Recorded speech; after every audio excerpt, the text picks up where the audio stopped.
स्वामी समर्थ. नमस्कार मित्रांनो, तुमच्या आवडत्या मोटिवेशनल चॅनलवर तुमचे मनापासून स्वागत. आज आपण एका अशा विषयावर बोलणार आहोत जो आपल्यापैकी अनेकांनी कधी ना कधी स्वतःच्या आयुष्यात नक्कीच अनुभवला असेल. नातेसंबंध कोणतेही असो, ते प्रेमाचे असो, मैत्रीचे असो किंवा एखादे असे नाते ज्याला आपण आपल्या आयुष्यात खूप महत्त्वाचे मानत होतो. कधी कधी आयुष्यात अशी वळणे येतात जिथे वाद होतात, गैरसमज होतात किंवा फक्त अहंकार इगोमध्ये येतो. आणि मग एक दिवस असा येतो जेव्हा दोन्ही बाजूने संवाद पूर्णपणे थांबतो. दोघे एकमेकाशी संपर्क करणे पूर्णपणे बंद करतात. मी आधी मेसेज का करू, मी आधी फोन का झुकून करू, तिला किंवा त्याला माझी आठवण येत नाही का, अशा हजारो विचारांचे चक्र मनात सुरू होते. सुरुवातीला असे वाटते की हा फक्त एक तात्पुरता अबोला आहे. काही दिवसात सर्व काही ठीक होईल, पण जसे जसे दिवस, आठवडे आणि महिने उलटतात तसं हा खेळ पूर्णपणे पलटून जातो. होय, तुम्ही बरोबर ऐकला, हा खेळ बनतो मनाचा खेळ, भावनांचा खेळ आणि मानसशास्त्राचा खेळ. आणि जेव्हा दोन्ही व्यक्ती एकमेकांना संपर्क करणे थांबवतात तेव्हा पडद्यामागे अशा काही गोष्टी घडत असतात ज्याचे परिणाम माणसाचे पूर्ण आयुष्य बदलून टाकतात.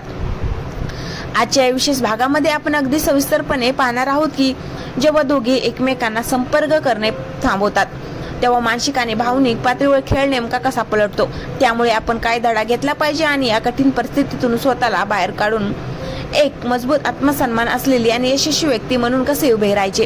हा व्हिडिओ फक्त एका तुटलेल्या नात्याबद्दल नाही, तर हा व्हिडिओ आहे तुमच्या आत्मसन्मानाचा, तुमच्या मानसिक शक्तीचा. त्यामुळे मनापासून एकाग्रतेने हे शब्द ऐका, कारण यात दडलेले विचार कदाचित तुमच्या आयुष्याला एक नवी आणि सकारात्मक दिशा देऊ शकतात. जेव्हा दोन्ही बाजूने संवाद थांबतो तेव्हा पहिल्या काही दिवसात एक अतिशय वेगळी आणि रहस्यमय शांतता असते. याला आपण अहंकाराचा काळ, द फेस ऑफ इगो म्हणू शकतो. या काळात दोन्ही व्यक्ती स्वतःला योग्य समजत असतात. प्रत्येकाला वाटते की समोरच्याने आपली चूक मान्य केली पाहिजे किंवा समोरच्याने आधी पुढाकार घेतला पाहिजे. या सुरुवातीच्या काळात मनात सतत एक मोठा संघर्ष चाललेला असतो. पहिला खेळ असतो अपेक्षांचा. तुम्ही दर मिनिटाला तुमचा फोन चेक करता. एखादी रिंग वाजली की वाटते की त्याचा किंवा तिचा फोन असेल.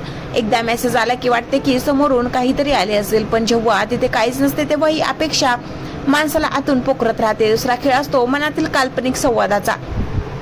जेव्हा आपण समोरच्या व्यक्तीशी प्रत्यक्ष बोलू शकत नाही तेव्हा आपण आपल्याच डोक्यात त्याच्याशी शेकडो संवाद रचू लागतो. त्याने असे का केले, मी तर बरोबरच होतो, ती इतकी कठोर कशी असू शकते. आपण स्वतःच प्रश्न विचारतो आणि स्वतःचे उत्तर देतो, ज्याला ओव्हर थिंकिंग म्हणतात. तिसरी गोष्ट म्हणजे सोशल मीडियावरील मायक्रो मेंटरिंग. संवाद थांबवा असला तरी आजच्या डिजिटल युगात पूर्णपणे दूर जाणे कठीण असते. दोघे एकमेकांचे स्टेटस, लाट सीन किंवा पोस्ट लपून छपून पाहत असतात. तो माझ्याशिवाय आनंदी आहे का, ती मजेत आहे का, हे जाणून घेण्याचा आतोनात प्रयत्न केला जातो. पण मित्रांनो, हा खेळाचा फक्त सुरुवातीचा भाग आहे. इथे दोन्ही बाजूचे मन केवळ एका गोष्टीची वाट पाहत असते, ती म्हणजे पहिली पायरी कोणीतरी घ्यावी. परंतु जेव्हा दोघी ठाम राहतात किंवा मी झुकणार नाही, तेव्हा खऱ्या अर्थाने खेळ पलटायला सुरुवात होते आणि मानसशास्त्रीय बदल घडू लागतात.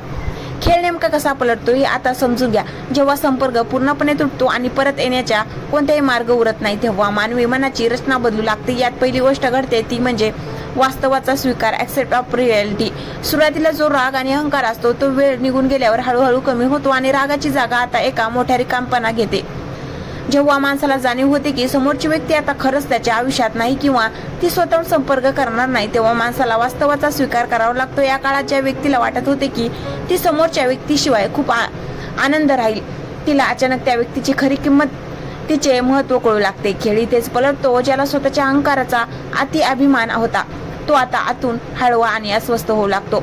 दुसरी गोष्ट म्हणजे ऊर्जेचे रूपांतर, शिफ्ट ऑफ एनर्जी. जोपर्यंत तुम्ही एखाद्याशी बोलत असता, भांडत असता, तोपर्यंत तुमची ऊर्जा त्या नात्यात, त्या व्यक्तीमध्ये गुंतलेली असते. पण जेव्हा संपर्क पूर्णपणे थांबतो तेव्हा ती ऊर्जा ब्लॉक होते.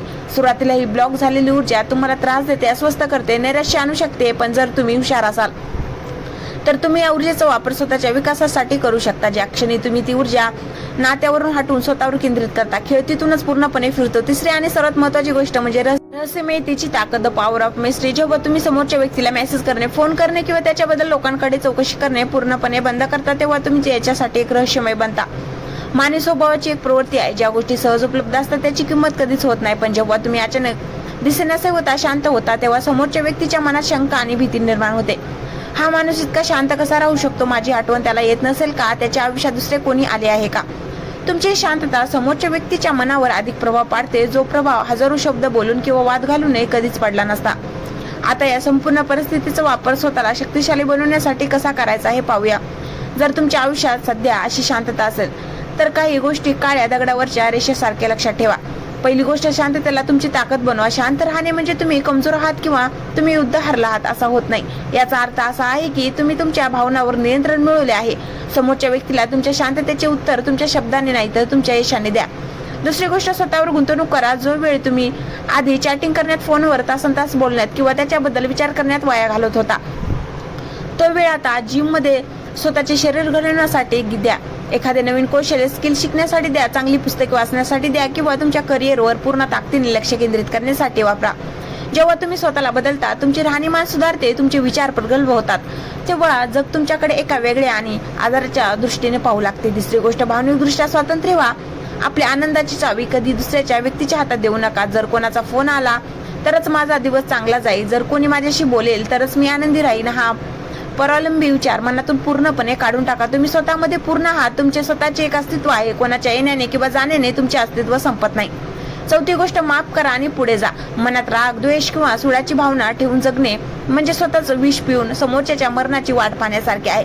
समोरच्या व्यक्तीने जे काही केले त्या सर्व गोष्टीसाठी त्यांना मनातल्या मनात माफ करा आणि मुक्त व्हा. सर्वात मोठा सूड हा मारामारी किंवा वाद घालण्यात नाही, तर सर्वात मोठा सूड आहे की तुम्ही त्याच्याशिवाय प्रचंड यशस्वी, अफाट, आनंदी आणि समाधानी होऊन दाखवणे. जेव्हा तुम्ही या सर्व गोष्टी करता तेव्हा खेळाचा अंतिम परिणाम काय होतो पहा. पहिली परिस्थिती अशी निर्माण होते, जी व्यक्ती आधी अत्यंत गर्विष्ठ होती, जिला वाटत होते ती तिच्याशिवाय तुमचे काहीच होऊ शकत नाही.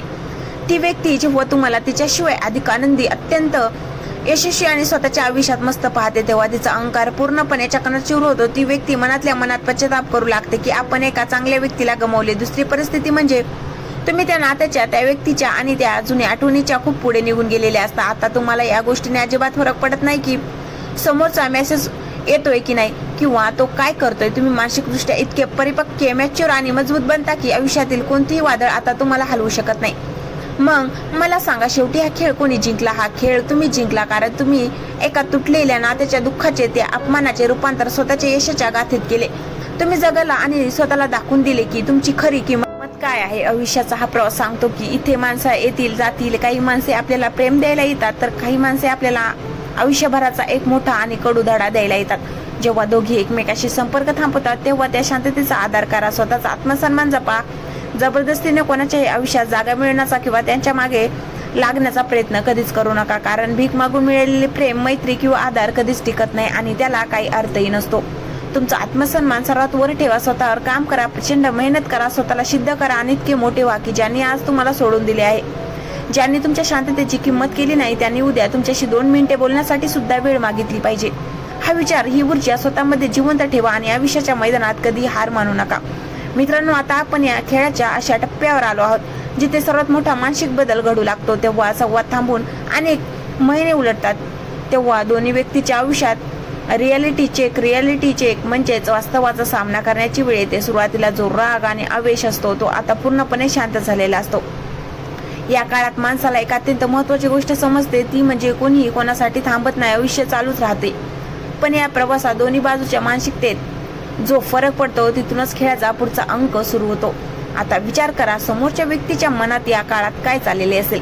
मानसशास्त्र सांगते की जेव्हा तुम्ही एखाद्या व्यक्तीला पूर्णपणे संपर्क करणे थांबवता आणि तुमच्या कोणत्याही कृतीवर प्रतिक्रिया, रिॲक्शन देणे बंद करता, तेव्हा समोरच्या व्यक्तीचा आत्मसन्मान डळमळीत होऊ लागतो. सुरुवातीला ज्या व्यक्तीला वाटत होते की हा माणूस माझ्याशिवाय जगू शकत नाही, हा नक्की कधीतरी रडत माझ्याकडे परत येईल, ती व्यक्ती आता गोंधळात पडते. तुमची नो कॉन्टॅक्टची रणनीती समोरच्या व्यक्तीच्या अहंकाराला आतून वर वाढत राहते. त्यांना असा प्रश्न पडतो की माझी किंमत त्याच्या आयुष्यात एवढीच होती का? हा माणूस इतक्या सहजपणे पुढे कसा निघून गेला? पार्श्वभूमी संगीत तीव्र आणि मोटिवेशनल. पण मित्रांनो, हा खेळ तेच थांबत नाही. खेळ तेव्हा पलटतो जेव्हा समोरची व्यक्ती तुमच्या आयुष्यात डोकावून पाहण्याचा प्रयत्न करते आणि तिथे तिला एक वेगळाच बदल दिसतो.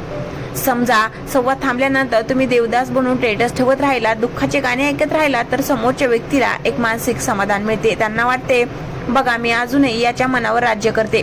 पण जेव्हा तुम्ही हे सगळे सोडून पूर्णपणे शांत होता, तुमच्या कामात व्यस्त होता आणि तुमच्या चेहऱ्यावर एक नवीन चमक, एक वेगळाच आत्मविश्वास दिसू लागतो, तेव्हा खेळ पूर्णपणे उलटला होतो. आता पश्चातापाची पाळी समोरच्या व्यक्तीची असते. जो माणूस कधी काळी तुम्हाला गृहीत धरत होता, टेल्किन फॉर ग्रँटेड, तोच माणूस आता तुमच्या एका शब्दासाठी, तुमच्या एका लुकसाठी असुसलेला असतो. परंतु या टप्प्यावर तुम्हाला सर्वात मोठी सावधगिरी बाळगायची आहे. जेव्हा खेळ पलटतो आणि समोरच्या व्यक्तीला आपली चूक उमजते किंवा त्याचा अहंकाराला ठेच लागते तेव्हा ते पुन्हा एकदा तुमच्या आयुष्यात येण्याचा प्रयत्न करू शकतात. ते एखादा साधा मेसेज करतील जसे की हाय किंवा कसा आहेस किंवा एखादी जुनी आठवण काढून बोलण्याचा प्रयत्न करतील. याला मानसशास्त्रामध्ये हिअरिंग म्हणतात.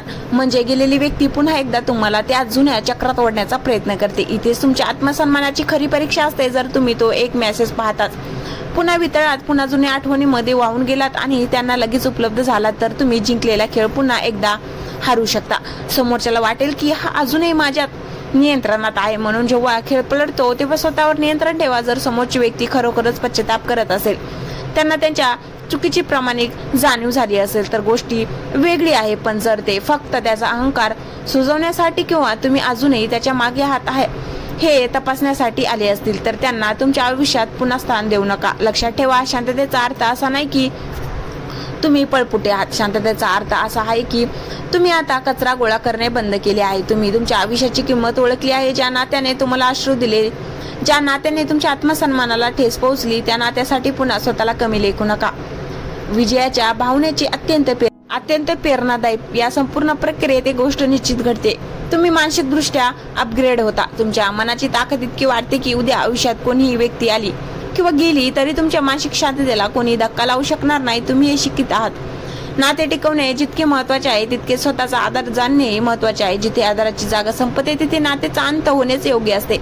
शेवटी या निसर्गाचा नियम आहे, जो झुकतो त्याला जग अजून झुकवण्याचा प्रयत्न करते, पण जो आपल्या स्वाभिमानावर ठाम राहतो त्याच्या समोर संपूर्ण जग एक दिवस नक्की झुकते. त्यामुळे जर दोघे एकमेकांना संपर्क करणे थांबत असतील तर घाबरू नका, रडू नका. या शांततेचा वापर स्वतःचा एक नवीन आणि शक्तिशाली अवतार घडवण्यासाठी करा. इतकी प्रगती करा, इतकी यशस्वी व्हा की तुमची नुसती उपस्थिती ही समोरच्यासाठी सर्वात मोठी शिक्षा ठरेल. स्वतःवर विश्वास ठेवा, स्वतःचे साम्राज्य उभे करा. कारण खेळ जेव्हा पलटतो तेव्हा इतिहास फक्त जिंकणाऱ्यालाच लिहिला जातो आणि तो विजेता तुम्ही आहात. जर व्हिडिओ आवडला असेल तर लाईक, शेअर करा आणि सबस्क्राईब करायला विसरू नका. धन्यवाद.